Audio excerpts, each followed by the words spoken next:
Hey y'all, it is Sunday, October the 1st. I usually don't do Sunday polls, but it's the first of the month and I feel like pulling from Shamans Dream, so let's do it. All right, let's give us something good for the start of our month. Okay. All right, we have covenant, sacred contract, we have benefactor, grace and generosity, we have heart home, compassion.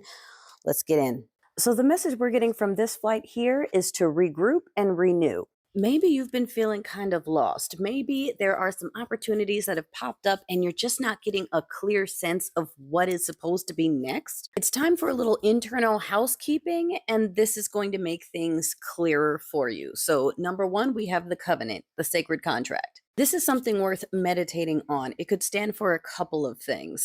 It could mean that this opportunity that you have, you need to make a contract, a commitment to it, that you need to elevate to another level. Or it could mean that you need to review a contract you've already made. Do you understand what I'm saying? A cosmic or spiritual promise that you've made, and maybe it's time to review and renew that agreement, make some amendments. Or maybe it's time to close it out and move on to the next one. But until you figured out what that is, this is going to be a major blocker. Now, as for benefactor, grace, and generosity, this also has a two-sided flip for us today. It can be taken as a sign that a benefactor, generosity, help that you need is on the way.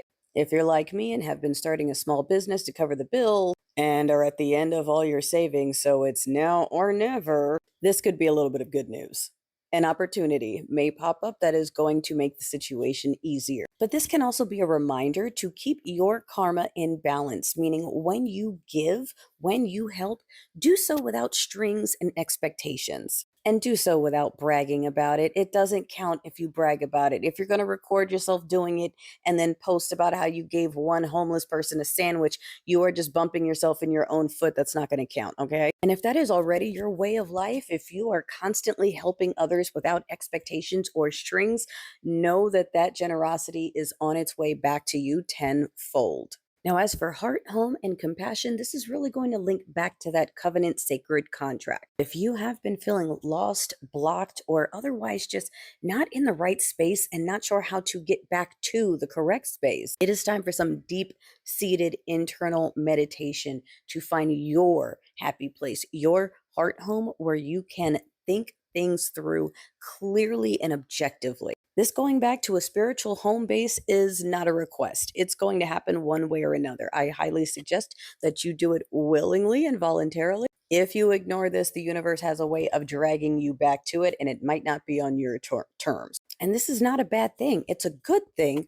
Although, sure, introspection can always be a little scary. You never know what cobwebs you might come out with, but this is necessary and needed. Find your heart home, your home base, your place where your love and joy and true form, true self, true love is and is born from within yourself. And if you are having trouble figuring out exactly what's going on with that sacred contract covenant, this stage can help you dive into that as well. Again, once you do this little bit of housekeeping, revisiting your sacred space, viewing your covenants and contracts, or making new ones, or closing ones that you no longer need, that's okay too. If you do the work, the benefits are on the way. Hang in there.